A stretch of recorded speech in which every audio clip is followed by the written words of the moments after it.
73 ఏళ్లు ప్రధాని నరేంద్ర మోదీ ఈ వయసులో కూడా నిత్యం పర్యటనలు, సమావేశాలు, బహిరంగ సభలు, ఎన్నికల ర్యాలీలు, అధికారులతో మీటింగ్లు ఎక్కువే.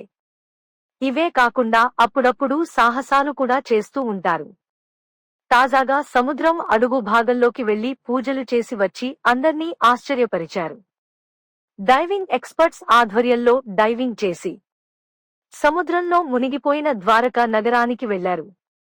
శ్రీకృష్ణుడు నడయాడిన ద్వారకా నగరంలో పూజలు నిర్వహించి వచ్చారు.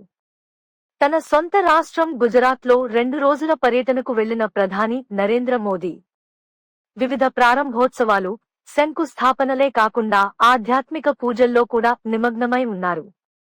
ఈ క్రమంలోనే ద్వాపర యుగంలో శ్రీకృష్ణుడు ఏలిన అద్భుతమైన ద్వారకా నగరాన్ని సందర్శించారు. అయితే ఆ ద్వారకా నగరం ప్రస్తుతం అరేబియా సముద్రంలో మునిగిపోగా స్కూబా డైవింగ్ చేస్తూ వెళ్లి ప్రధాని మోదీ ద్వారకను దర్శించుకున్నారు.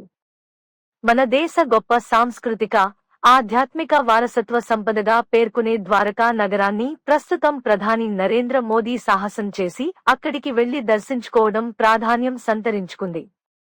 ఈ క్రమంలోనే పూర్తిగా హిందూ సంప్రదాయ వేషధారణ అయిన కాషాయ వస్త్రాలు ధరించిన నరేంద్ర మోదీ 3 నామాలు పెట్టుకుని అరేబియా సముద్ర గర్భంలోకి వెళ్లారు. తనతో పాటు ద్వారకకు నెమలి పింఛాలను, పూజా సామాగ్రిని తీసుకెళ్లిన ప్రధాని అక్కడికి చేరుకుని పూజలు చేశారు. అంతకుముందు ద్వారకాధీశ్ ఆలయంలో కూడా ప్రధాని మోదీ ప్రత్యేక పూజలు నిర్వహించారు. ప్రస్తుతం ఆ ఫోటోలను ప్రధాని నరేంద్ర మోదీ ట్విట్టర్ వేదికగా పంచుకున్నారు. ఈ సందర్భంగా ఒక ఎమోషనల్ ట్వీట్ చేశారు. సముద్రంలో మునిగిపోయిన ద్వారకా నగరంలో ప్రార్థన చేయడం చాలా దివ్యమైన అనుభవం. నేను ఆధ్యాత్మిక వైభవం, కాలాతీత భక్తితో ముడిపడి ఉన్నానని భావించాను. భగవాన్ శ్రీకృష్ణుడు మా అందరినీ ఆశీర్వదించాలి.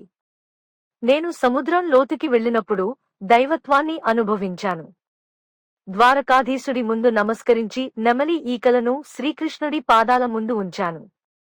పురాతన ద్వారకా నగర అవశేషాలను చూడటంతో నా దశాబ్దాల కల నెరవేరింది అని